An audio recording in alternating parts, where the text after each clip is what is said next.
இயேசு கிறிஸ்துவின் நாமத்தில் அன்பின் வாழ்த்துக்கள். இன்றைக்கு நாம் பார்க்க போகிற தலைப்பு, உயிர்த்தெழுந்த கிறிஸ்து உங்களுக்குள் இருப்பதே அந்த மகிமையின் நம்பிக்கை. வசனம் கொலோசியர் 1:27. புறஜாதிகளுக்குள்ளே விளங்கிய இந்த இரகசியத்தில் உள்ள மகிமையின் ஐஸ்வர்யம் இன்னதென்று தேவன் தம்முடைய பரிசுத்தவான்களுக்கு தெரியப்படுத்த சித்தமானார். கிறிஸ்துவானவர் மகிமையின் நம்பிக்கையாக உங்களுக்குள் இருப்பதே அந்த ரகசியம். பாருங்க, ஈஸ்டர் உயிர்த்தெழுந்த திருநாள் இல்லையா? அது ஒரு பாரம்பரிய வரலாற்று நிகழ்வு மட்டும் கிடையாது. அது ஒவ்வொரு விசுவாசிகளும் ஒவ்வொரு நாளும் கடைபிடிக்க வேண்டிய ஒரு உயிர்த்தெழுதலின் வல்லமையை வெளிப்பாடாகும். ஹல்லேலூயா. பாருங்க, நம்ம கிறிஸ்துவை சிலுவையிலிருந்து இல்லை, அவர் சிங்காசனத்திற்கு இப்போ வீட்டிருக்கிறார். அவர் சிலுவையில் வெற்றி சிறந்து இன்றைக்கு உங்களுக்காகவும் எனக்காகவும் பாருங்கள் அந்த உயிர்த்தெழுந்த வல்லமையினால் நம்மளை நிரப்பி இன்றைக்கு சிங்காசனத்தில் அமர்ந்திருக்கிறார். பிதாவின் வலது பார்சத்தில் அமர்ந்திருக்கிறார். அங்கே அமர்ந்திருந்து நம்மையும் அவரோடு அமர செய்திருக்கிறார். ஹல்லேலூயா. அப்போது சுவிசேஷம் என்பது வெறும் சிலுவையிலே முடிகிறது இல்லை, அது சிங்காசனத்துக்கு வரைக்கும் போகிறது. அதுதான் அப்போ சிங்காசன சுவிசேஷமாக இருக்கிறது. இப்போது அந்த உயிர்த்தெழுதலின் வல்லமை இப்போது அவருடைய சபையாகிய சரீரத்துக்கு கிடைச்சிருக்கு. அப்போது நாம் இப்போது அந்த உயிர்த்தெழுதலின் வல்லமையை நாம் அணுக முடியும். அவர் மரணத்தை வென்றார். இன்றைக்கு நீங்களும் நானும் நாம் தோற்கடிக்க போகிறோம். எப்படி?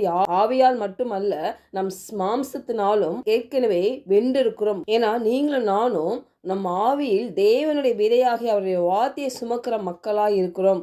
அதனால்தான் வேதாகமம் சொல்லுகிறது, நாம் ஒரு புதிய சிருஷ்டி. ஹல்லேலூயா. இயேசு கிறிஸ்து ஒரு பெரிய ராஜா இல்லையா? அந்த ராஜா மீண்டும் தமது மகிமையுடன் இந்த பூமிக்கு திரும்பி வரப்போகிறார். நீங்களும் நானும் அவருடைய தூதராக தேர்ந்தெடுக்கப்பட்டிருக்கிறோம். அப்போது நாம் அவரை தேர்ந்தெடுக்கவில்லை, அவரே நம்மை தேர்ந்தெடுக்கிறார். தாயின் கருவிற்கு முன்னே அவர் நம்மை அறிந்திருக்கிறார் என்று வேதம் சொல்லுகிறது. அப்போது நாம் கனி கொடுக்கும்படி அவர் நம்மை தேர்ந்தெடுத்திருக்கிறார். அந்த கனி நிலைத்திருக்கும்படியும் அவர் விரும்புகிறார். ஹல்லேலூயா. கிறிஸ்துவானவர் மகிமையின் நம்பிக்கையாக உங்களுக்குள் இருப்பதே அந்த ரகசியம். அப்போ அந்த கிறிஸ்துவானவர் எப்படின்னா, அந்த உயிர்த்தெழுந்த கிறிஸ்து நமக்குள் இருக்கிறார். பாருங்க, என்றைக்கு நம்ம ஒரு புதிய சிருஷ்டிகளாய் இருக்கிறோமோ அன்றைக்கே நாம் கனி கொடுக்கும்படியாக தேவன் சித்தம் உள்ளவராய் இருக்கிறார். அதுக்கேற்ற எல்லா நன்மைகளும் தேவன் நிறைவேற்றி விட்டார். இன்றைக்கு நீங்களும் நானும் விசுவாசித்து பெற வேண்டும். ஹல்லேலூயா. அந்த மகிமை நம்பிக்கை அப்படின்னா பாருங்க, ரோமர் 8:11, கிறிஸ்துவை மரித்தோரிலிருந்து எழுப்பினவர் உங்களில் வாசமாய் இருக்கிற தம்முடைய ஆவியினாலே சாவுக்கு ஏதுவான உங்கள் சரீரங்களையும் உயிர்ப்பிப்பார். அப்போ நமது சரீரம் இயேசு கிறிஸ்துவின் சரீரத்தை போல மகிமைப்படுத்தப்படும். அப்போ நமது சரீரம் இயேசு கிறிஸ்துவின் சரீரத்தை போல மகிமைப்படுத்தப்படும் என்பதே அந்த நம்பிக்கை. ஹல்லேலூயா. பாருங்க, பவுல் சொல்கிறார் பாருங்க, நம்ம இயேசு கிறிஸ்துவை பின்பற்றுவர்கள் மட்டும் அல்ல, நாம் அவருடைய புத்திரர்களாய் இருக்கிறோம். நாம் தேவனால் பிறந்தவர்களாய் இருக்கிறோம். அநேக வேளையில் அந்த உயிர்த்தெழுந்த வல்லமை நமக்குள் இருக்கிறது என்ற உணர்வு இல்லாமல் இருக்கிறதுனால்தான் பாருங்க அநேக காரியங்களில் நம்மளுக்கு பதில் கிடைக்காமலே இருக்குது. பாருங்க, கிறிஸ்துவை மரித்தோரிலிருந்து எழுப்பினவர் அந்த பரிசுத்த ஆவியானவர், அந்த உயிர்த்தெழுந்த வல்லமை இன்றைக்கு உங்களுக்குள்ள எனக்குள்ளாக வாசமாய் இருக்கிறார். ஹல்லேலூயா. பாருங்க, இயேசு கிறிஸ்து சிலுவையில் அறையப்பட்ட பிறகு அவர் ஒரு கல்லறையில் வைத்து ஒரு பெரிய கல் இல்லையா, அதை என்ன பண்ணுறாங்க, மூடுறாங்க அந்த கல்லறையை. இப்போது 3ஆம் நாள் அவர் உயிர்த்தெழுகிறார். பாருங்க, அந்த கல்லறையின் அந்த கல்லறையை மூடப்பட்ட கல் அது என்ன ஆகுது, திறந்திருக்குது. அந்த கல் மிகவும் கனமான கல்லாக இருக்குது. ஆனால் அதை யார் நகர்த்திப்பா? பாருங்க, அந்த கல்லை உருட்டி போடுபவர் யார் தெரியுமா? உயிர்த்தெழுந்த வல்லமை. இந்த வேதத்தில் நம்ம பார்க்கிறோம்ல, 38 ஆண்டுகளாக பக்கவாதத்தால் பாதிக்கப்பட்ட ஒரு மனிதன் குளத்தை நெருங்கி என்னை தண்ணீருக்குள் யாராவது கொண்டு போவாங்களான்னு சொல்லி ஆவலாக இருக்கும் பொழுது பாருங்க, இயேசு கிறிஸ்து அவரை சுகம் கொடுக்கிறார். எப்படி சுகம் கொடுக்கிறார்? அந்த உயிர்த்தெழுந்த வல்லமை இல்லையா?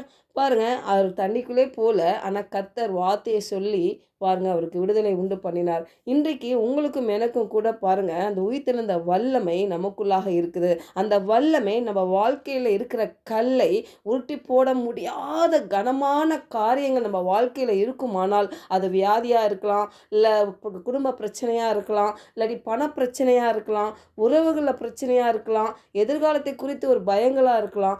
எதுவா இருந்தாலும், என்ன கடினமான பிரச்சனைகளோ, போராட்டங்களோ, பலவீனங்களோ, இல்ல அச்சமுறுத்துற காரியங்களோ இருந்தாலும், இன்றைக்கு அந்த கல்லை உருட்டி போட அந்த உயிர்த்தெழுந்த வல்லமை உங்களுக்குள் இருக்கிறது. உயிர்த்தெழுந்த அந்த கிறிஸ்துவின் வல்லமை அந்த கல்லை உங்க வாழ்க்கையில இருக்க பிரச்சனையை உருட்டி போடும் என்று நாம் விசுவாசிப்போம். ஜெபிக்கலாம். பரலோக தகப்பனே, இந்த காலை வேளையில் ஆண்டவரே எங்களோட நீர் இடைப்பட்டதுக்காக உமக்கு நன்றி செலுத்துகிறோம் கர்த்தாவே. ஆண்டவரே அந்த உயிர்த்தெழுந்த கிறிஸ்து எங்களுக்குள் இருப்பதே அந்த மகிமையின் நம்பிக்கை. ஹல்லேலூயா. அப்பா இந்த காலை வேளையில் அந்த உயிர்த்தெழுந்த வல்லமை எங்களுக்குள்ளாக இருக்கிறது என்ற அந்த உணர்வுள்ள உடையவர்களாய் அப்பா எங்கள் வாழ்க்கையில் இருக்கிற பிரச்சனைகள், போராட்டங்கள், பலவீனங்கள், சரீரத்தில் இருக்கிற பலவீனமான பகுதிகள் எல்லாவற்றிலும் அந்த உயிர்த்தெழுந்த வல்லமை இப்பொழுது நிரப்பி ஆண்டவரே அந்த கனமான கல்லை இப்பொழுது உருட்டி போடும்படியாக இயேசுவின் நாமத்தினால நாங்கள் செபிக்கிறோம் கர்த்தாவே. அப்பா நம்பிக்கையே இல்லாமல் இருக்கிறவர்களுக்கெல்லாம் இப்போ அந்த மகிமையின் நம்பிக்கை ஆண்டவரே அவர்களுக்குள் இருக்கிறது என்ற ஒரு வெளிப்பாடு உண்டாகட்டும் ஆண்டவரே. அப்பா நாங்கள் வெறும் போதனைகள் மட்டும் கேட்டுட்டு போகாமல் அந்த உயிர்த்தெழுந்த வல்லமை எங்களுக்குள்ளாக இருக்குது. அந்த வல்லமை அற்புதங்களையும் அதிசயங்களையும் இன்னும் நடப்பிக்கிறது என்ற ஒரு உணர்வுள்ளவர்களாய் பரிசுத்த ஆவியானவர் எங்களை வழி நடத்துவீராக என்ற இயேசுவின் நாமத்தினால் ஜெபிக்கிறோம் நல்ல பிதாவே. ஆமென்.